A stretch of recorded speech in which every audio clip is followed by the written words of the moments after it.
No, please, no, I can.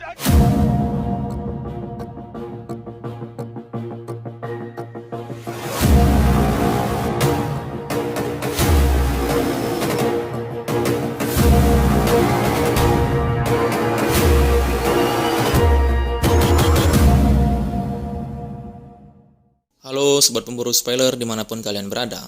Bagaimana kabarnya? Semoga tetap dalam keadaan sehat selalu yang pastinya. Oke Bor, dalam video kali ini, Mimin akan mengangkat sebuah film yang berjudul The Ultimate Gift. Sebuah film yang penuh dengan inspirasi kehidupan yang mengajarkan kita tentang arti kata berjuang dan berbagi. Film hasil Michael Sajbel dirilis pada tahun 2006. Film ini menceritakan seorang pemuda bernama Jason yang hidup dengan kemewahan, kini dijauhi oleh teman bahkan keluarganya setelah tersebar rumor mengenai dirinya bangkrut.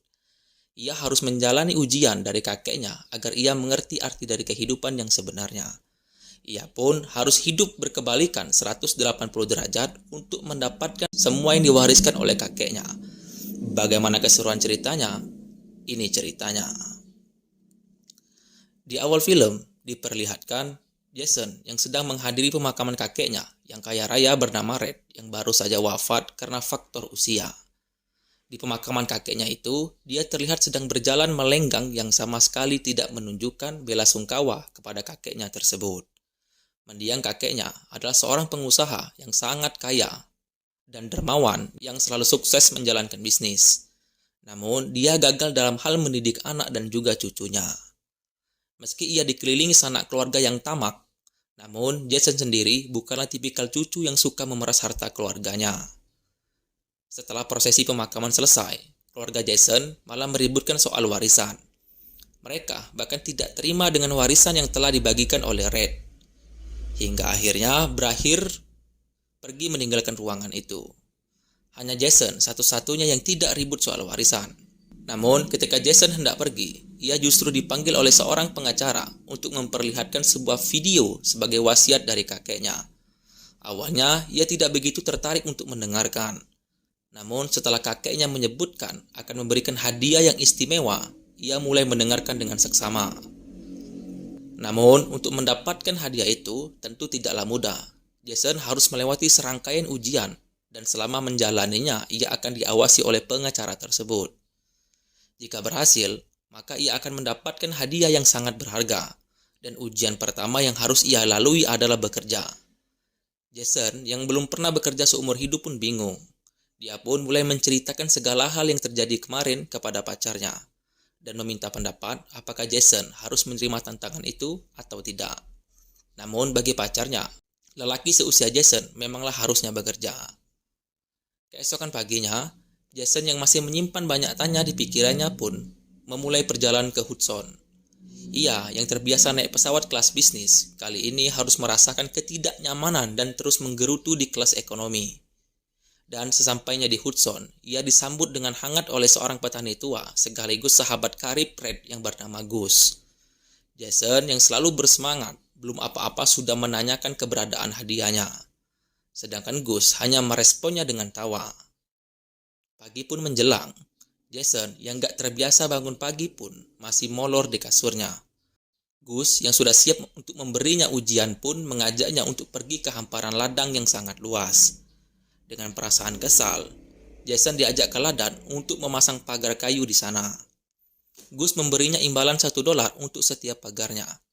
Dan bagi Jason, nominal tersebut terlalu kecil. Alih-alih menyelesaikan tugasnya, ia malah tidur di atas kayu-kayu itu. Dan Gus yang memahami posisi Jason pun hanya bisa membiarkannya. Selama berhari-hari, Jason yang selalu gagal membuat pagar pun hanya makan tidur sampai bosan dan gabut parah. Karena gabut dengan rutinitas yang itu-itu aja, akhirnya ia memulai menggerakkan tubuhnya untuk mengerjakan tugas memasang pagar kayu sesuai permintaan Gus. Hari demi hari ia lalui dengan menyelesaikan tugasnya. Dan siapa sangka, Jason, seorang pemalas yang manja, ternyata juga bisa menyelesaikan tugas tersebut. Dan ujian pertama Jason pun berhasil dilewati.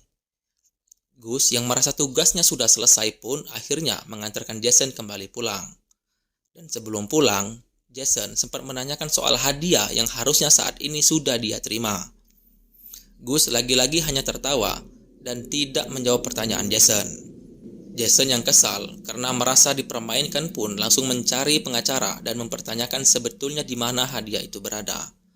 Dan sang pengacara yang berusaha melakukan tugasnya dengan baik pun menjawab bahwa hadiah pertama yang ia terima itu dari mendiang kakeknya adalah bekerja. Dan tidak ada angin, tidak ada hujan. Sesampainya di rumah, Jason menjadi orang yang berubah 180 derajat. Karena kini dia melarat dan sama sekali tidak punya uang. Rumah mewah, mobil, parabot, dan seluruh fasilitas yang biasa ia terima sudah ditarik dan tidak bisa dinikmatinya. Penarikan seluruh fasilitas ini adalah bagian dari rencana Red. Percaya bahwa hidup akan menjadi lebih berarti ketika kita tidak memiliki apa-apa. Dan ujian kedua yang harus dilalui Jason selanjutnya adalah menemukan teman sejati. Namun Jason yang anti pun buru-buru mencari pacarnya. Mereka sudah lama pacaran, sehingga ia berharap bisa memenuhi kriteria teman sejati supaya bisa segera lulus dari ujian itu. Jason pun mengajak pacarnya pergi ke restoran mewah. Dan ketika ia ingin membayar, Jason kaget ketika waiters mengatakan bahwa ATM-nya sedang dibekukan. Meski malu setengah mati, akhirnya Jason pun memohon kepada pacarnya untuk membayarkan tagihan terlebih dahulu. Merasa dibohongi, pacarnya pun beranjak pergi sambil terisak-isak. Rumor bahwa Jason kini telah bangkrut pun telah beredar. Teman-temannya yang biasa menghabiskan waktu dengannya kini tidak mau berhubungan dengan Jason lagi. Beberapa kali Jason mencoba pinjam uang pada temannya, namun semuanya menolak dan tidak mau berhubungan lagi dengan Jason. Dia yang kini tidak punya apa-apa hanya bisa tidur di kursi taman. Bahkan tidak segan-segan rebutan tempat dengan gelandangan. Mereka mencoba adil dengan lempar koin. Namun setelah merogoh koceknya, ternyata tidak ada satupun dari mereka yang punya koin.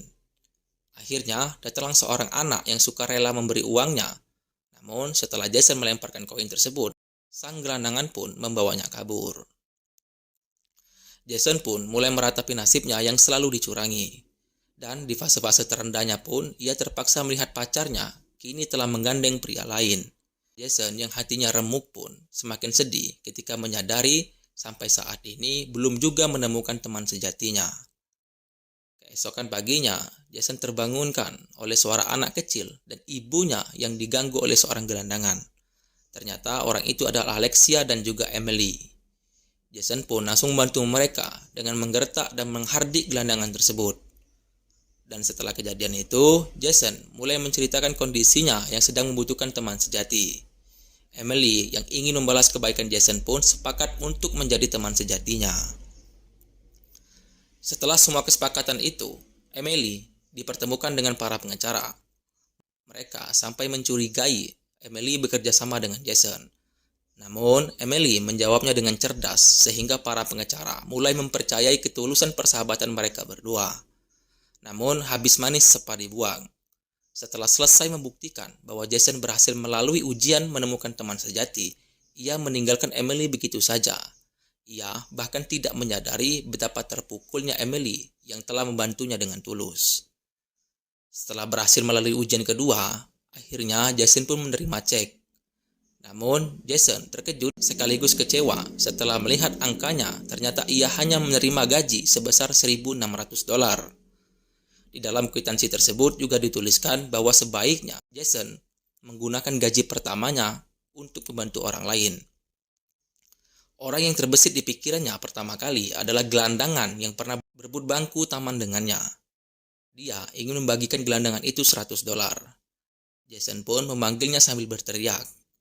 Merasa terancam, gelandangan itu malah justru kabur dan lari terbirit-birit. Rupanya, ia takut ketahuan hendak mencuri tas milik Alexia.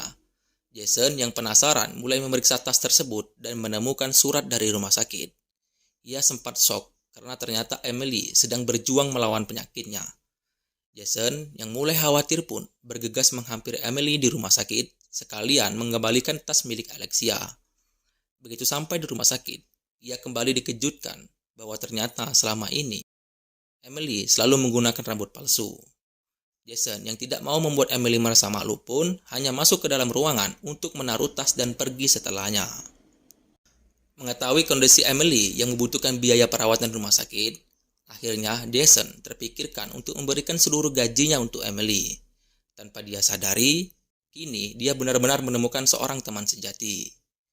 Di hari berikutnya, Emily dan Jason pergi bersama ke gereja. Emily merasa bahwa kini tidak ada lagi yang perlu ia sembunyikan dari Jason. Ia pun mulai terbuka dan menyampaikan keinginannya. Emily tidak mau melihat ibunya merasa kesepian di hari ucap syukur. Alhasil, ia pun meminta pada Jason untuk bersedia menemaninya merayakan hari ucap syukur tersebut. Jason pun menerima permintaan Emily. Dan singkat cerita, Jason dan Alexia telah tiba di rumah Jason. Selama menyantap hidangan, keluarga Jason selalu saja meributkan soal warisan, dan hal itu pun membuatnya muak.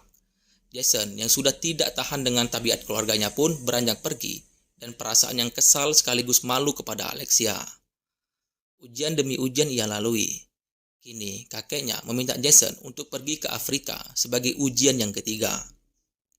Dengan pergi ke Afrika, kakeknya berharap ia mampu memaknai pertemuan dengan teman sejatinya yakni Emily untuk berpisah sementara waktu dengan dirinya. Sebelum pergi, Jason pun menyempatkan waktu untuk berpamitan dengan Emily. Emily yang ingin menghabiskan sisa waktunya dengan orang-orang terkasihnya merasa kesal karena sebentar lagi hari Natal akan tiba. Dan dia tidak mau melewatkan Natal tanpa Jason. Sehingga Emily pun memperingatkan Jason untuk segera kembali sebelum perayaan Natal. Keesokannya, Jason tiba di desa yang amat terpelosok. Di sana, ia disambut oleh dua orang yang bekerja di sebuah perpustakaan yang didirikan oleh kakeknya. Sewaktu memeriksa keadaan, seorang laki-laki datang menghampiri Jason dan menceritakan sejarah ayahnya sembari mendatangi lokasi kecelakaan ayahnya. Rupanya, dahulu ayahnya pernah kabur dari rumah karena pusing dengan bisnis keluarga. Ketika di jalan, nasib naas menimpa ayahnya. Ia mengalami kecelakaan pesawat yang membuat nyawanya lenyap. Dari situlah ia menyadari bahwa selama ini ia telah salah paham dengan ayahnya. Belum selesai dengan dukanya yang mendalam, tiba-tiba sekelompok orang datang mengancam dan menculik mereka. Merasa bahwa menculik orang kaya dari Amerika dapat menghasilkan keuntungan bagi mereka. Tanpa basa-basi, mereka berdua disekap, lalu dibuang ke petak kecil dan mengunci mereka selama berhari-hari. Di suatu pagi, Jason pun dikejutkan ketika ia ditarik keluar dari petak itu dan terdengar suara tembakan yang mengagetkannya, sekaligus menyadarkannya bahwa ia masih hidup. Di saat yang bersamaan, para penculik itu mengucapkan selamat Natal sembari minum bir. Pada saat itulah, Jason merasa terpukul karena ia mengingkari janjinya kepada Emily. Penculik itu rupanya benar-benar tidak punya hati. Jason kembali dimasukkan ke dalam petak.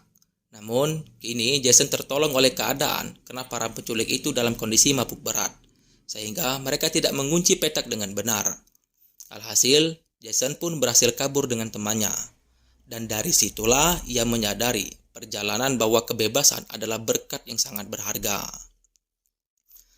Jason yang lama tidak muncul, kini akhirnya kembali pulang. Kali ini dia disambut oleh Alexia yang selama ini mengkhawatirkannya. Setelah melepas rindu dengan Alexia, Jason pun mulai menjenguk Emily di rumah sakit. Emily yang kesal karena janjinya tidak ditepati, meminta Jason untuk menemaninya berkuda. Jason yang tidak mau mengingkari janjinya lagi, langsung menghubungi Gus untuk menyiapkan rumah dengan suasana Natal, dan mereka bertiga pun berangkat ke Hudson. Setibanya di sana, mereka dibuat takjub dengan desain rumah Gus dan menikmati sore hari dengan berkuda. Sebetulnya, Emily takut dengan kuda, namun ia ingin menghabiskan sisa waktunya untuk melawan rasa takutnya bersama dengan orang-orang terkasihnya. Di malam hari, Jason kembali menyaksikan rekaman wasiat kakeknya sebagai ujiannya yang terakhir. Kakeknya berharap Jason dapat meraih mimpinya sendiri. Sedangkan dia sendiri selama ini tidak punya mimpi. Sehingga ia pun bertanya pada Emily tentang mimpinya. Emily pun menjawab bahwa ia ingin menghabiskan waktu dengan orang yang dicintainya dan orang yang mencintai dirinya. Pernyataan Emily pun menyadarkan Jason. Dan Jason pun menyatakan kepada pengacara bahwa mimpinya adalah membantu orang lain untuk mencapai mimpinya.